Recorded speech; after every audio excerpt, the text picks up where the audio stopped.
Hello students, question number 26 from JEE Main 2023, 31st January, shift 2. The question is, let S be the set of all values of A belongs to natural number such that the area of the triangle formed by the tangents at the point P, B, C, where B and C are natural numbers, on the parabola y square equal to 2ax and the lines x equal to b and y equal to 0 is 16 unit square.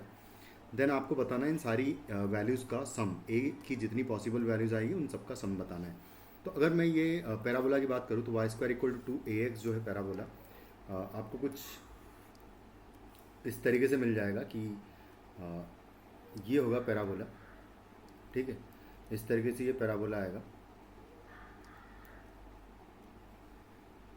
और उसके बाद फिर मैं अगर ये देखूं कि मान लो कोई पॉइंट बी कॉमा सी है, वहाँ पर हम लोग टेंजेंट ड्रॉ कर रहे हैं. तो जब टेंजेंट ड्रॉ करेंगे तो कुछ इस तरीके से मान लो कि ये टेंजेंट आ जाएगी, ये वाली टेंजेंट हो गई.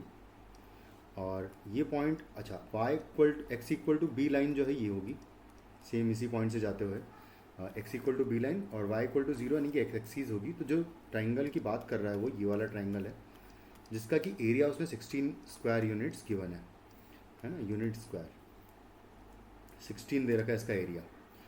तो इसका एरिया हम लोग निकाल लेते हैं. तो यहाँ ये पॉइंट है बी कॉमा ज़ीरो और ये पॉइंट हम लोग निकाल लेंगे कैसे कि बी कॉमा सी पर हम टेंजेंट की इक्वेशन निकालेंगे. तो टी इक्वल टू जीरो का वैल्यू निकालें अगर इस कर्व पे, तो ये आ जाएगा y one is equal to a into x plus x one आ जाएगा.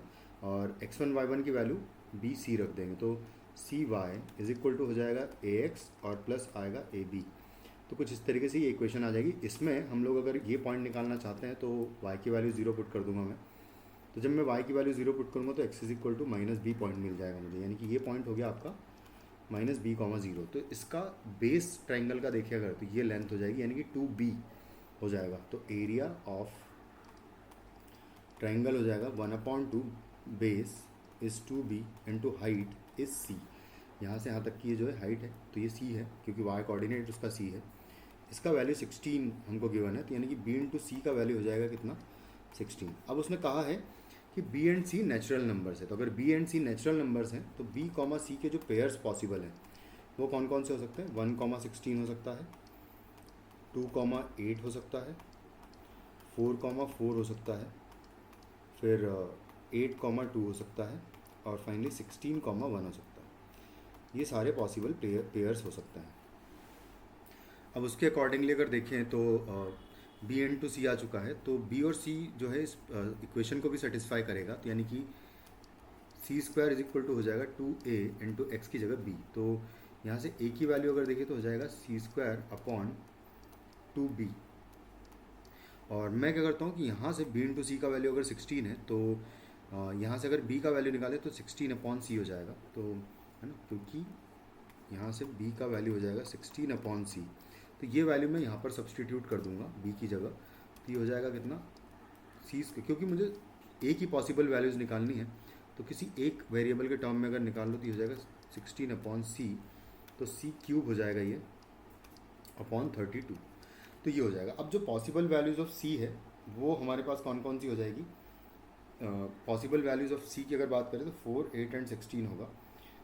तो एक सेकेंड, पॉसिबल वैल्यूज ऑफ सी की बात करें 16, 8, 4 एंड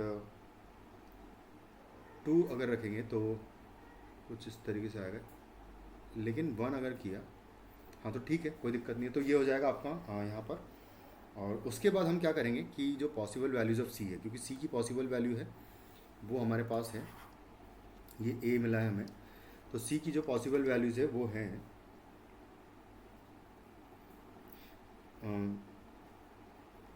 तो ये हो जाएगा 1 होगा, पॉसिबल वैल्यू 1 होगा, 2 होगा, 4 होगा, 8 होगा एंड 16 होगा. ये पॉसिबल वैल्यूज़ ऑफ सी हो सकता है. तो ए की जो पॉसिबल वैल्यूज़ मिलेगी मुझे वो मिलेगी, सबसे पहला होगा लेकिन हाँ एक बात और है कि हमको जो ए मिलना चाहिए वो भी नेचुरल नंबर मिलना चाहिए. तो अगर ए नेचुरल नंबर की बात कर दी है तो जब मैं सी की वैल्यू 1 लूँगा तो उस केस में यहाँ 1/32 आएगा ए का वैल्यू, जो कि रिजेक्ट कर देंगे हम लोग, नहीं हो सकता. उसके बाद फिर मैं 2 रखूँगा अगर, तो 2 क्यूब 8 होगा, 8/32 भी फ्रैक्शन में आएगा तो ये भी नहीं पॉसिबल हो सकता. 4/32 अगर रखूँगा तो 4 के केस में 4 का क्यूब जो है 64 हो जाएगा, तो यहाँ पर आपको 2 मिल जाएगा सबसे पहले ए का वैल्यू। फिर जब मैं 8 रखूँगा, 8 का क्यूब अपॉन 32 करेंगे तो 16 हमें मिल जाएगा ए का वैल्यू, और जब 16 रखेंगे तो उस सिचुएशन में 128 हो जाएगा हमारे पास ए का वैल्यू। तो ये 3 पॉसिबल वैल्यूज ऑफ ए होगा। तो summation A belongs to S, तो इन तीनों का सम निकालना है, यानी कि 2 + 16 + 128, तो यहाँ से आपको मिलेगा 146, and this will be your final answer of this question. Thank you.